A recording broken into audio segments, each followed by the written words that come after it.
안녕하십니까. 신의균 군사TV 디펜스 브리핑입니다. 자, 오늘도 아주 중요한 군사 무기 관련 소식 전해드리겠습니다. 자, 우크라이나군이 지난 3년 동안의 전쟁 기간 중에 정말 가장 허무하게 밀리고 있는 한순간이 아니었나라는 생각이 들 정도인데, 미군의 지원, 그 중에서도 정보 자산 지원이 딱 끊어지자마자 그냥 삽시간에 다 무너져 버렸습니다.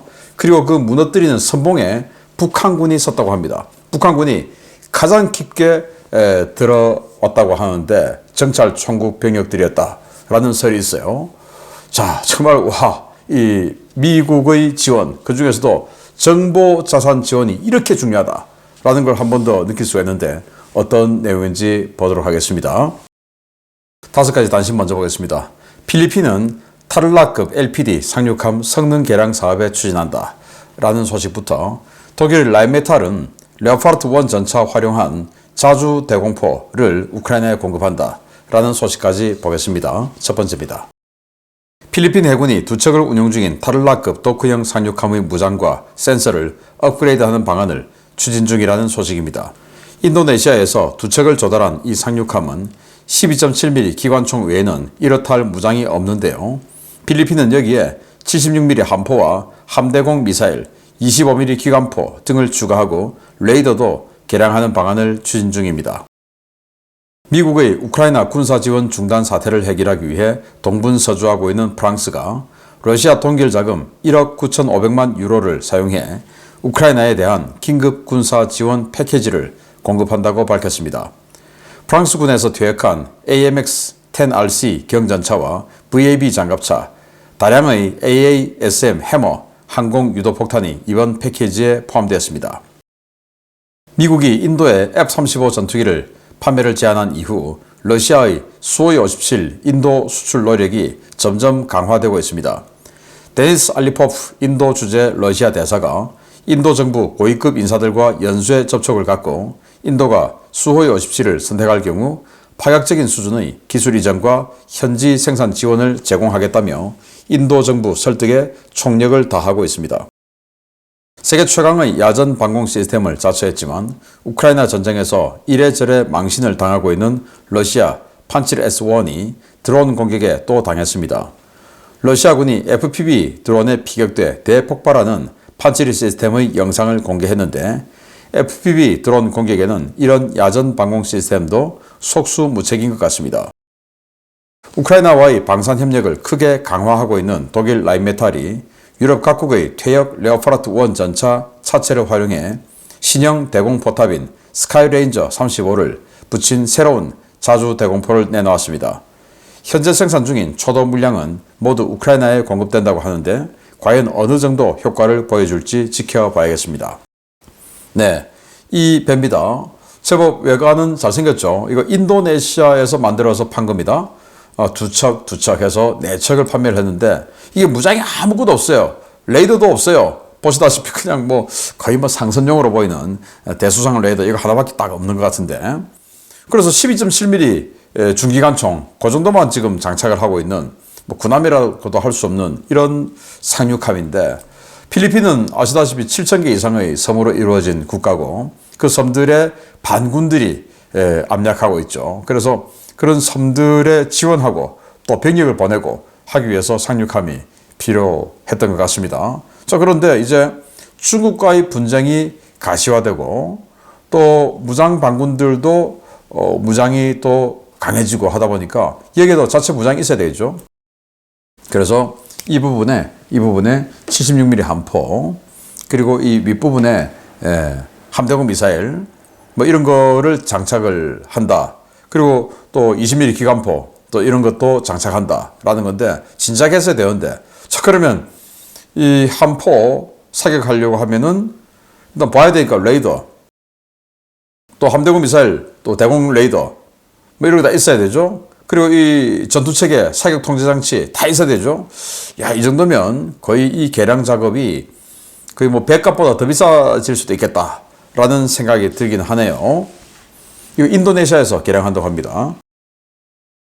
자, AMX-10RC 이렇게 90mm 포탑의 전차, 경전차에다가 차륜형 장갑차예요. 이게 우크라이나 현지에서는 지금 평가는 별로 안 좋다고 합니다. 보시다시피 지금 라스푸티차 기간이다 보니까 지득탕에 빠져가지고 잘 빠져나오지도 못하고 이 바퀴 차량들이 그리고 90mm 포다 보니까 위력도 좀 세지 않고 그래서 공격력도 어중간 그리고 기동력도 어중간 이러다 보니까 이 평가는 별로 안 좋은데 그래도 공짜로 준다고 하니까 지금 우크라이나는 이것저것 따질 시기가 아니죠. 그래서 러시아 동결 자산 활용해서 준다라는 건데 프랑스가 여태까지 3년 동안 누적으로 우크라이나에 군사 지원한 게 프랑스만 60억 유로 이상이라고 합니다. 그 정도면 거의 9조 원 이상이 되겠죠. 네, 프랑스도 꽤 좀 노력은 했다라는 생각이 드네요. 미국의 트럼프 대통령이 인도의 이 모디 총리와 정상회담 하면서 야, F-35 사가라 라고 제안을 했죠. 그러다 보니까 러시아가 인도가 우리 전투기 시장에서 빠져나가면 큰일 나는데 해서 수호이 57을 강력하게 세일즈하고 있어요. 야, 니들 그 수호이 30 라인 있잖아. 거기다가 그냥 바로 그냥 이거 생산할 수 있도록 해줄게. 그런데 인도 지금 수호이 30 라인은 자기네들 인도가 가지고 있는 그 270대 이상의 수호이 30 MKI 요거 업그레이드 작업을 또 하죠. 그래서 라인이 비는 게 없는데 러시아가 좀 엉뚱한 생각을 하는 것 같아요. 그리고 또 인도는 이 수호이 57에 이를 부드득 갈고 있어요. 왜냐? 이 수호이 57 개발 사업이 바로 팍파 사업 아니었습니까? 거기에 인도가 최초 참여를 해서 15억 달러를 줬어요. 그걸 러시아가 다 떼먹고 결국 인도는 열받아서 뛰쳐나와 버렸죠. 그런 전례가 있는데 이걸 또 살까요? 그리고 인도는 러시아와의 군사협력에서 러시아 중고 항공모함 비크라 마데티아 항모 있죠? 이 키예프급 그 항공 순양함을 항모로 바꾼 거 그것도 처음에 애초에 계약할 때보다 몇 배로 가격이 뛰었어요. 그리고 또 인도가 러시아로부터 핵잠수함 임대를 했죠. 그것도 처음에 계약했던 것보다 몇 배로 가격이 뛰었어요. 마찬가지로 이것도 일단 싸게 해줄게 해놓고 가격이 훌쩍 뛸 가능성이 있다라는 것을 인도는 그동안의 경험으로 축적하고 있겠죠. 그래서 좀 가능성은 떨어진다라는 생각이 들고 자, 동영상 보시면 뻥 터지는데 워낙 터지다 보니까 아마 미사일이 장전이 되어 있었나 봅니다. 미사일이 그냥 날아가 버렸어요. 두 발이 지금 아래 위로 그냥 날아가 버리는 모습인데 판칠 S1 일단 스펙상으로는 세계 최강의 야전 방공 시스템이다 라고 알려져 있지만 FPV 드론 워낙 작으니까 요만하니까 레이더가 탐지를 못해서 이렇게 허무하게 파괴되는 것 같습니다. 좀 이건 판칠 S1이 허접해서가 아니라 워낙 작으니까 그래서 우리 한국군도 이 방공 무기들이 이런 꼴을 안 당한다는 보장이 없어요. 그래서 더 촘촘하게 바라볼 수 있는 초정밀 레이더가 필요하다라는 걸 한 번 더 볼 수 있습니다. 자, 레오파르트 1 전차 차체 그리고 여기 스카이레인저 35mm 기관 포탑 여기 레이더도 달려 있어요. 네. 그래서 좀 이 차체는 아주 구닥다리인데 이 포탑은 무인 포탑입니다. 또 저거 완전히 최신형. 자, 이렇게 해서 만들어 준다. 그래서 우크라이나 준다라는 건데 네, 이건 드론 잡고 하는데 굉장히 큰 효과를 거두지 않을까라는 생각이 드는데요. 자, 이렇게 유럽에서 막 주고 백악관에서 트럼프 대통령하고 젤렌스키가 막 싸움하고 그리고는 확 나와버렸죠. 그리고는 돌아와서 미국은 우리에게 굉장히 중요한 동맹인데 하면서 또 사과는 안 했어요. 사과할 거냐? 사과는 안 한다. 이렇게 했어요. 그러다 보니까 트럼프 대통령이 열받아 버렸죠. 그런데 젤렌스키는 이렇게 유럽이 주니까 우리 버틸 수 있어 라고 생각했는데 미국이 정보 제공, 감청, 도감청한 이 정보 그리고 위성으로 바라보는 영상 정보 이런 정보 제공을 안 해버리니까 러시아가 어디서 치고 들어올지 모르는 거예요. 그리고 또 드론 날리고 하려면 스타링크 지원돼야 되는데 그 스타링크 끊어버린 거예요. 그리고 나니까 쿠르스크가 박살나 버렸는데 어떤 내용인지 보겠습니다. 지난주 우크라이나 광물 협상이 결렬되면서 미국이 우크라이나에 대한 탄약과 정보 제공을 중단하며 쿠르스크 전선이 완전히 붕괴됐습니다. 우크라이나군이 3면에서 포위됐다는 보도가 쏟아지고 있는 가운데 우크라이나가 이 지역을 포기하기로 결정한 모양입니다. 지난주 미국의 군사 지원이 일시 중단된 직후 시작된 러시아군의 쿠르스크 총공세로 인해 우크라이나군 대부분이 전선에서 이탈했으며 수자 지역을 제외한 거의 모든 점령지를 상실했다고 현지 오신트 소식통들이 리포트했습니다. 러시아는 2주 전 미국과 우크라이나 광물 협상이 결렬되고 미국이 우크라이나에 대한 군사 지원을 중단하자 곧바로 대규모 공세에 들어갔는데요. 미국의 정보 공유가 중단되고 드론 운용에서 반드시 필요한 스타링크 위성 통신 시스템이 차단되자 우크라이나군 전선은 삽시간에 붕괴됐습니다. 러시아는 4개월 가까이 거의 진격하지 못했던 말라야 로크냐 마을을 사흘 만에 점령했고 쿠르스크 대부분의 지역에서 우크라이나군을 몰아냈는데요. 이 때문에 지난주 우크라이나군이 삼면에서 포위돼 괴멸될 위기에 처했다는 보도들이 쏟아져 나온 바 있습니다. 우크라이나군은 요새화된 수자 일대를 중심으로 최후 방어선을 치고 쿠르스크 돌출부에 배치되었던 군단급 규모의 부대를 모두 국경 안쪽으로 철수시켰는데요. 이 과정에서 상당한 양의 서방제 기갑 장비가 유기돼 러시아군에 대량 노획된 것으로 전해졌습니다. 우크라이나군은 급격한 전선 붕괴는 없고 포위 선멸, 위기 보도도 모두 가짜뉴스라고 부인하고 있지만 러시아 밀 블로거들은 물론이고 우크라이나 소식통들도 이제는 우크라이나군이 쿠르스크 작전을 포기하는 수순이라고 평가하고 있는데요.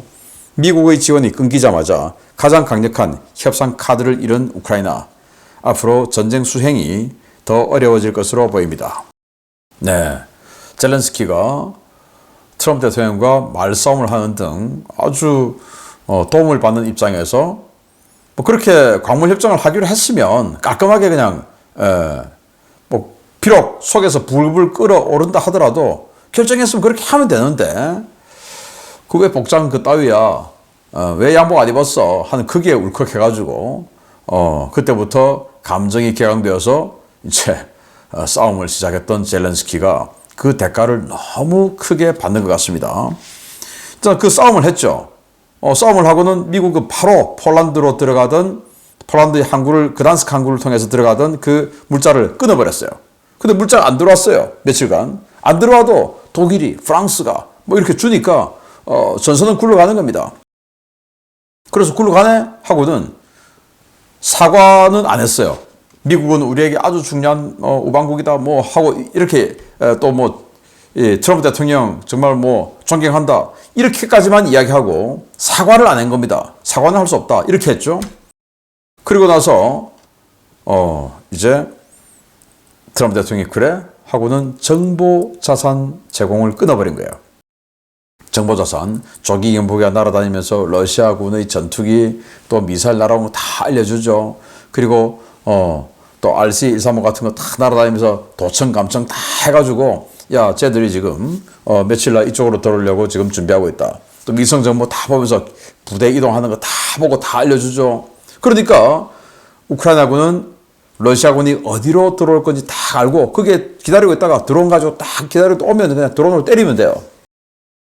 근데 드론 움직이는데도 일론 머스크의 스타링크 그게 또 지원이 돼야 되죠. 근데 일론 머스크가 지금 어떤 사람입니까? 트럼프 대통령하고 완전히 그냥 일심동체나 마찬가지인 상황 아니에요? 그러니까 일론 머스크 입장에서는 아니 우리 형님한테 지금 이따위야 스타링크 끊어버려. 이렇게 됐죠. 그러니까 드론을 날리지를 못하는 거예요. 드론 조정이 안 돼. 그러니까 눈도 감기고 귀도 안 들리게 되고 또 주먹도 못 쓰게 된 거예요. 그러면 끝난 거죠. 그래서 이렇게 돼버렸습니다. 이 끝이 말라야 로크냐인데 여기를 4개월 동안 우크라이나가 지키고 있었죠. 요거 사흘 만에 끝나버렸답니다. 그리고 이런 식으로 그냥 여기저기서 훅훅 치고 들어오는 과정에 안 되겠다 하고 드론도 작동 안 되고 어디서 온지도 모르고 하니까 그냥 도망가자 하고는 도망을 가버렸어요. 그러다 보니까 우크라이나군이 이렇게 새 것도 유기했는데 이거 스웨덴이 준 거죠. CV-90 장갑차. CV-9040 40mm 포. 그리고 이 위장막까지 완전 새 거. 완전 새 겁니다. 이것도 그냥 놔두고 도망간 거예요. 타고 가지. 왜 놔두고 가냐? 타고 가면 타겟 될까봐. 그랬다고 저는 봅니다. 그래서 뛰어서 도망가든지 아니면 더 빠른 승용차 타고 도망가든지 했을 수 있지 않겠냐라는 생각이 드는데 이런 걸 뺏겨버린 거예요. 또 M1 에이브람스 전차 한 군데에서만 세대 그러니까 한 개 소대가 그냥 놔두고 도망간 겁니다. 이런 식으로 놔두고 도망갔어요. 정말 기가 차죠. 명예심이라고는 슬라브가 우크라이나 슬라브는 따로 더 좋고 러시아 슬라브는 더 나쁘고 이거 아닌 거예요. 그냥 슬라브는 그냥 다 똑같은 거예요. 예. 왜? 이 사람들은 애초에 이 지휘관들 자체가 우리 나이 때만 해도 다 1991년도에 이제 소련이 무너졌으니까 1992년도부터 우크라이나가 독립했다고 보면 되지 않습니까? 그러면 1992년도 같으면 저는 대학교 졸업할 때인데 군대도 갔다 왔고, 그러면 지금 우크라이나군의 지휘부는 초중고 전부 소련 시절에 배웠던 사람들입니다. 소련 시절 뭐냐? 공산사회주의 아닙니까? 공산사회주의는 뭐냐? 정직, 신뢰 이런 거 다 없죠. 그냥 목적을 위해서는 수단을 가리지 마라. 또 혁명을 위해서는 거짓말을 잘해야 된다. 민주주의가 무너질 때까지 민주주의를 부르짖어라. 이런 거 배우던 시기니까 이 사람들은 명예심, 정직, 신뢰, 책임감 이런 거 없는 사람들이에요.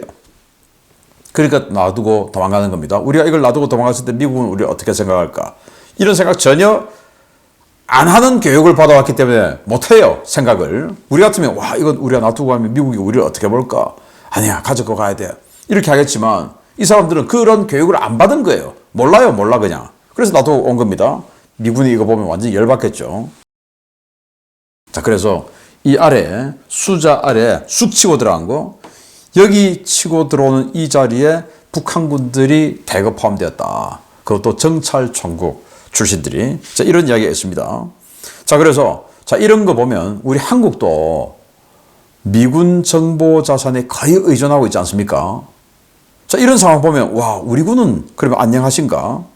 이런 생각이 드는데, 자, 이런 상황이 되다 보니까 젤렌스키 대통령이 즉시 이제 큰일 났구나. 진짜 미국 없으면 안 되겠구나. 처음에는 미국 없어도 우리가 무기 자급 한 40% 되고, 그리고 독일이다, 프랑스다, 지금 스칸디나비아 국가다 막 주니까 우리 버틸 수 있어.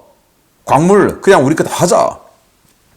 이렇게 됐다가 삽시간에 무너지니까 안 되겠다 하고는 트럼프 대통령에게 사과 편지를 보냈어요. 사과 편지를 정말 잘못했습니다. 진심으로 사과합니다. 라는 사과 편지를 보냈고, 트럼프 대통령은 그 사과 편지를 받고 이제 정보 중단을 해제하겠다고 했어요. 그럼 뭐합니까? 이렇게 뺏겨버렸는데. 중요한 카드인데 이거.